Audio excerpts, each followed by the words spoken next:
Gracias, señor presidente. Habíamos presentado este proyecto de declaración repudiando el accionar de la empresa LATAM, porque no sé si todos saben, esta semana las y los trabajadores de LATAM volvieron a las calles. Llevan ya más de 1 año y medio reclamando contra esa aerolínea pinochetista y por sus 3.000 puestos de trabajo, los 3.000 trabajadores y trabajadoras que dejó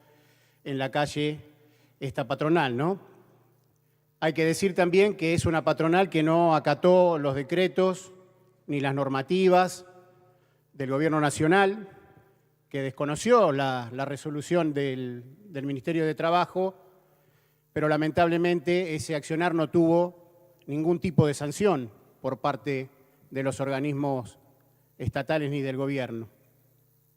LATAM es la misma que extorsionó en su momento con irse del país,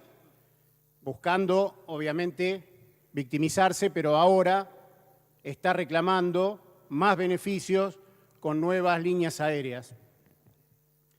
Hay que decir también que junto con la automotriz Toyota y con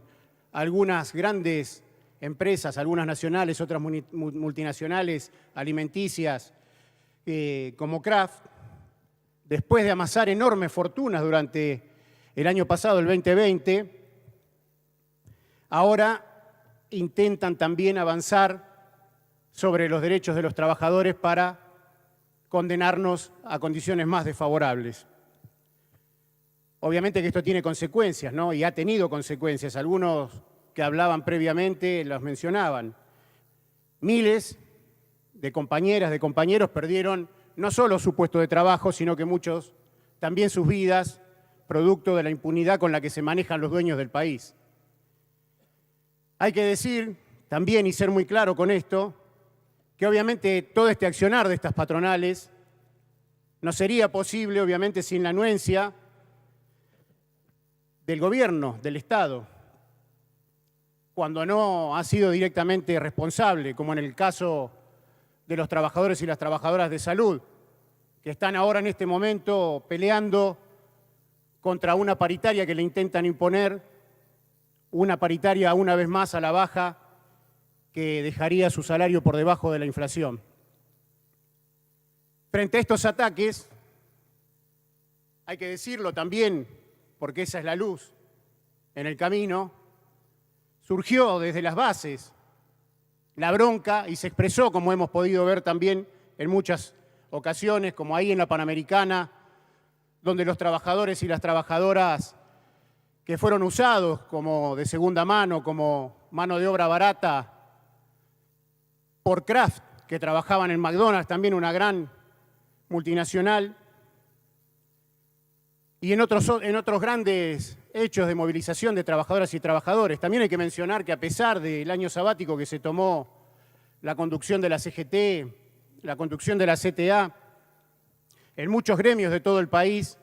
empezó a haber movilizaciones, empezó a haber organización de trabajadores, de trabajadoras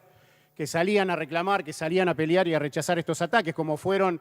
los Elefantes, las trabajadoras y los trabajadores de Neuquén, que consiguieron romper el techo salarial el año pasado, movilizando en las calles, junto con la juventud, los pueblos originarios y el pueblo pobre.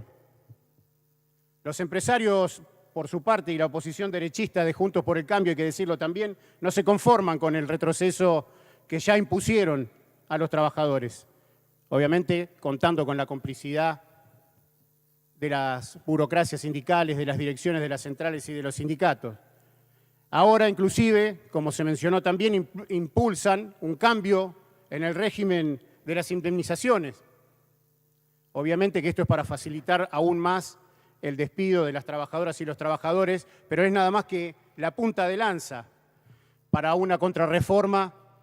laboral, obviamente mucho más profunda. También hay que mencionar al oficialismo de Frente de Todos, que posa formalmente en la vereda opuesta. De palabra rechazan supuestamente estos planes, estas amenazas de contrarreforma, pero en simultáneo sus funcionarios, los funcionarios de su gobierno y la cúpula de las centrales sindicales, muchos de esos dirigentes están en la fuerza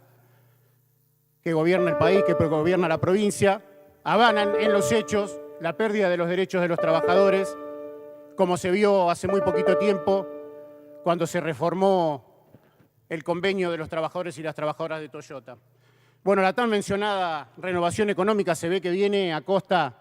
de los miles de despidos y la precarización laboral. Contra esa agenda, desde el Frente de Izquierda, hemos venido proponiendo la reducción de la jornada laboral